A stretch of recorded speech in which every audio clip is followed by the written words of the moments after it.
सबसे पहले तो सभी दर्शकों को नमस्कार करता हूं और आज आपके एक पत्रकार साथी वो हो गए हैं सरदाना जी, तो उनको श्रद्धांजलि अर्पित करता हूं।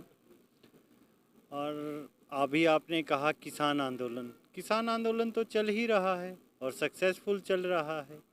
हम हर मोर्चे पर जीत रहे हैं, चाहे हम केएमपी जाम करें, चाहे रेल जाम करें, चाहे भारत बंद करें। उसी का असर है कि आज सरकार एमएसपी पे खरीद भी कर रही है। सरसों की खरीद हुए तो कम से कम 15 दिन हो चुके हैं। हरियाणा, राजस्थान, उत्तर प्रदेश, मध्य प्रदेश, जहाँ जहाँ सरसों की हुई है, इस बार पूरी सरसों की एमएसपी पे खरीद हुई है। कानून बने न बने, कानून ये हमारी तो जीत है ना। कानून तो सरकार ने बनाना है। नहीं, कानून से होगी, लेकिन ये किसानों की जीत इसलिए है, किसानों ने एमएसपी पे खरीद करवा दी। सरकार की हार इसलिए है कि सरकार उस पर कानून नहीं बना पाई और किसानों ने उस कानून को लागू भी करवा दिया। जी। तो आपकी तो मुख्य मांग थी एमएसपी पे खरीद हो, तो वो तो पूरी हो गई। अब पीछे नहीं, अभी सरकार में लिखित में नहीं मिली है ना हमें। हम लिखित में कानून बनाना चाहते हैं और सरकार कानून बनाए। जो 6% एमएसपी पे खरीद होती थी उसे हम 100% पे लेके जाएंगे। अभी तो सरसों की हुई है, अभी गेहूं की कहाँ हुई है। गेहूं की तो अभी खरीद चल रही है। यूपी, बिहार, इधर आज भी गेहूं की खरीद 1700-1800 हो रही है, जो 1975 भाव है। तो अभी भी है, बहुत कम है। और आगे इसके अलावा धान की खरीद आएगी, तो इस बार किसान पीछे नहीं हटेगा। किसान इस बार किसी समस्या का जड़ से समाधान करेगा। इस बार किसान धान को संसद में बेचेंगे, ऐसे संयुक्त किसान मोर्चे का ऐलान है। अरे, किसान ही संसद में पहुंच जाएगा। धान तो जहां बिकना है वहीं बिकेगा, ठीक है। चावल खाने की वस्तु है, संसद में रखने की वस्तु नहीं है। तो किसान अन्न का उत्पादन खाने के लिए करता है, संसद में रखने के लिए नहीं। संसद में सरकार बनाई जाती है, केंद्रीय मंत्रिमंडल बनाया जाता है, सांसद बनाए जाते हैं। हाँ, वो भी इस बार किसान ही बनाएगा। सोशल मीडिया पे कुछ खबरें चल रही है और कयास भी लगाई जा रही है कि राकेश टिकैत जी के बीच और सरकार के बीच कुछ बातचीत हुई है, जिसके थ्रू कोरोना महामारी को देख के आंदोलन को पोस्टपोन कर देंगे। नहीं, आंदोलन पोस्टपोन क्यों होगा। हाँ, क्या बातचीत हुई वो तो आपको भी नहीं पता, मुझे भी नहीं पता। लेकिन ये आंदोलन ना पोस्टपोन होगा, ना पीछे हटेगा। हम सूत भर भी पीछे नहीं हटेंगे। सरकार से जो डिमांड लेकर आए थे, तीनों काले कानून वापसी की, एमएसपी पे गारंटी की, और उसके बाद अब हमारी डिमांड बढ़ती जाएगी। जितना लंबा आंदोलन चलेगा, हम सरकार बदलने की डिमांड भी इसमें रख देंगे। हमारी डिमांड्स बढ़ती ही जाएंगी, क्योंकि देश के साथ इस आंदोलन का जुड़ाव हो गया है। जो किसान आंदोलन शुरू हुआ था, आज वो जन आंदोलन बन गया है। इसमें देश का युवा जुड़ गया है, देश का बेरोजगार जुड़ गया है, देश की ट्रेड यूनियन जुड़ गई हैं, रेलवे जुड़ गया है, एलआईसी जुड़ गया है। जो लोग जो भी इस सरकार से त्रस्त हैं, और सिर्फ जो भी नहीं, पूरा देश ही सरकार से त्रस्त है। सिर्फ दो लोगों से, भारतीय जनता पार्टी भी दुखी है इन दो लोगों से, शाह और मोदी से। इन्होंने तानाशाही कर रखी है, तो इनसे भी पीछा छुड़वाएगा तो अब किसान ही छुड़वाएगा। किसान सरकार की लड़ाई भी लड़ रहा है, किसान विपक्ष की लड़ाई भी लड़ रहा है, किसान देश की जनता की लड़ाई भी लड़ रहा है। आप लड़ाई लड़ रहे हैं, आंदोलन कर रहे हैं जी, लेकिन कोई नतीजा तो दिख नहीं रहा है। 6 महीने 5 महीने लगो।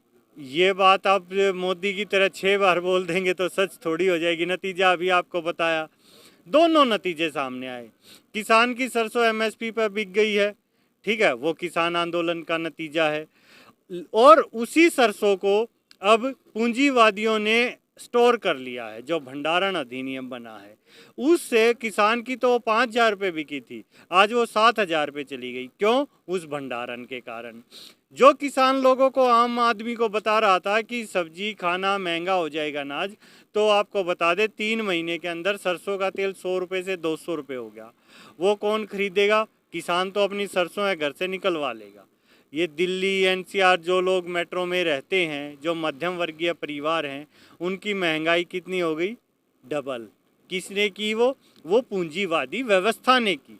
जो लोकतांत्रिक व्यवस्था को हटाकर पूंजीवादी व्यवस्था का चलन किया जा रहा है मोदी और शाह द्वारा, इसी के खिलाफ किसान रोड पे निकला है देश को बचाने के लिए। आप लोग कहते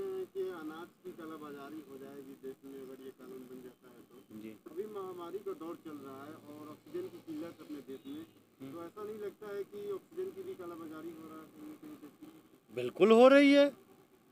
हम कौन सा गलत कह रहे थे कि कालाबाजारी नहीं होगी। इस कोरोना काल में 3 चीज़ें बिकी। एक ये जो मास्क आप लोगों ने लगा रखा है, आपने इससे पहले शायद जीवन में मास्क नहीं लिया होगा, नहीं लगाया होगा, खरीदा नहीं होगा। सैनिटाइज़र वो भी शायद नहीं यूज़ किया होगा आपने, साबुन ही यूज़ करते होंगे। और तीसरी चीज़ थी खाना। तो इन्होंने देखा ये तो सैनिटाइज़र और मास्क ये पूंजीपति लोग कॉरपोरेट्स बनाते हैं, तो उनको एक बड़ी मार्केट मिल गई। 150 करोड़ की आबादी जिस देश की है, तो कितनी बड़ी मार्केट उनको मिली इस चीज़ के लिए।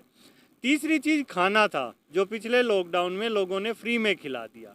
इन्होंने सोचा अरे मेन चीज़ तो तुमने छोड़ ही दी।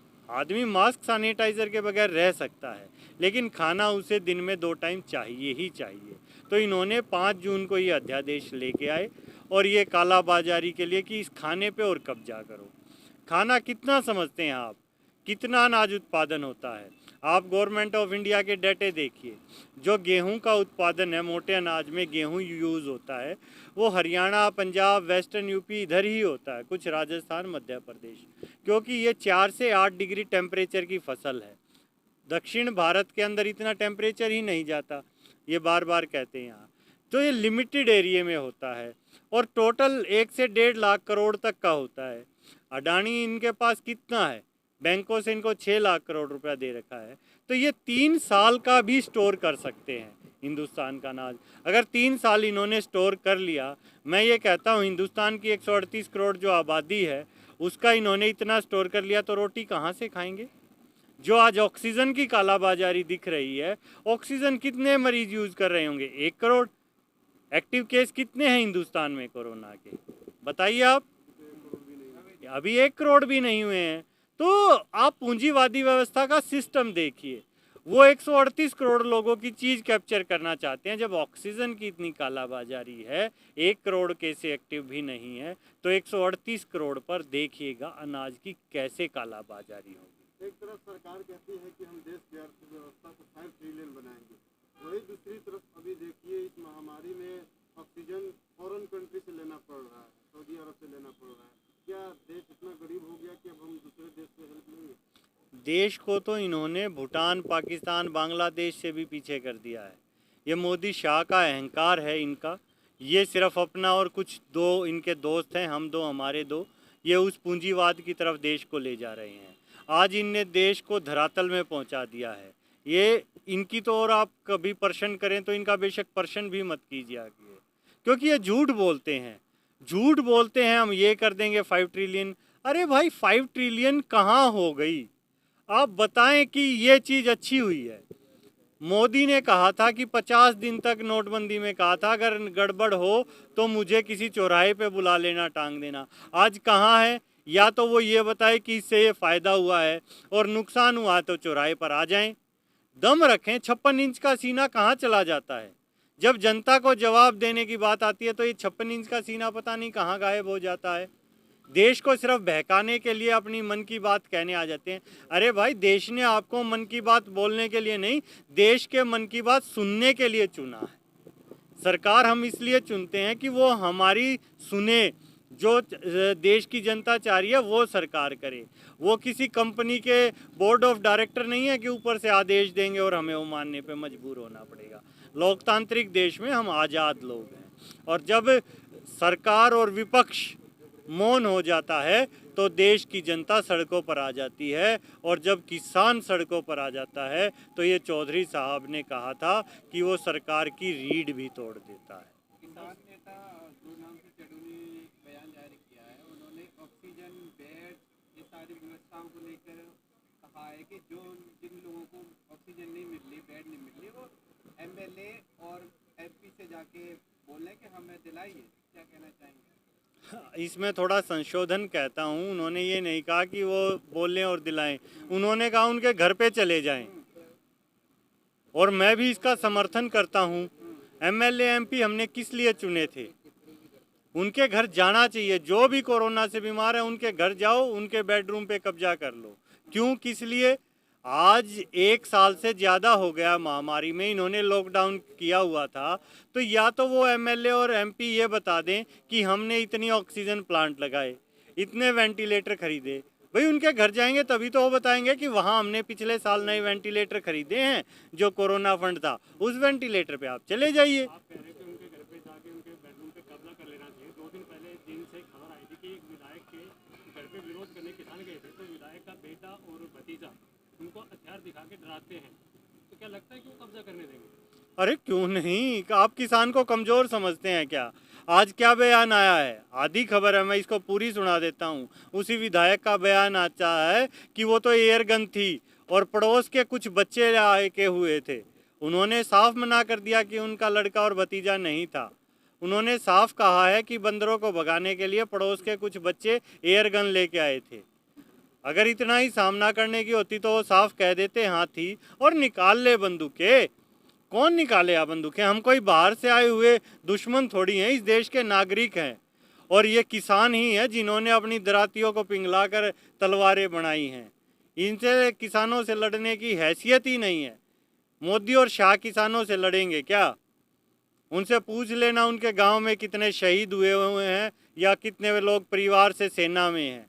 जाके एक बार देख ले, ये जो उधर खड़ी आपको फोर्स दिखाई दे रही है सेना में और पुलिस में जो जवान है वो किसान के परिवार से है, किसान के भाई। किसानों की कमी कब तक पूरी हो जाएगी? इस तरीके से कम दिख रहे हैं। देखिए 26 जनवरी को एक गणतंत्र दिवस की परेड का माहौल आपने देखा, यहाँ लाखों की संख्या में किसान देखे गए। तो वो एक हमारा फंक्शन था, ठीक, हमारा राष्ट्रीय पर्व है 26 जनवरी को। तो कि पहली बार ट्रैक्टर परेड हो रही थी, तो किसान बहुत ज़्यादा संख्या में ट्रैक्टर लेके आए थे, क्योंकि ऐसा उत्सव पहली बार हुआ था हिंदुस्तान में। तो आप उस संख्या बल को देखते हुए ये लग रहा है कि संख्या बल कम हो गई है। संख्या किसानों की बहुत ज़्यादा है और लड़ाई व्यक्तियों से कम जज्बे से ज़्यादा लड़ी जाती है।